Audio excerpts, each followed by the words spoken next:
and I love it because I have the freedom to wear my hair however I choose to.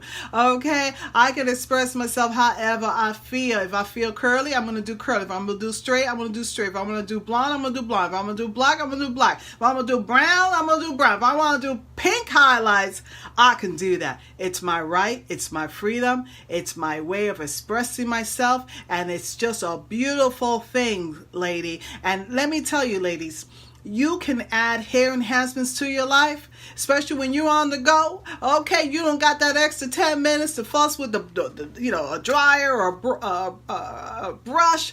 Listen, hair extension and the whole world of hair enhancement, custom wigs, it's a beautiful thing if you embrace it right and you incorporate it properly into your lifestyle.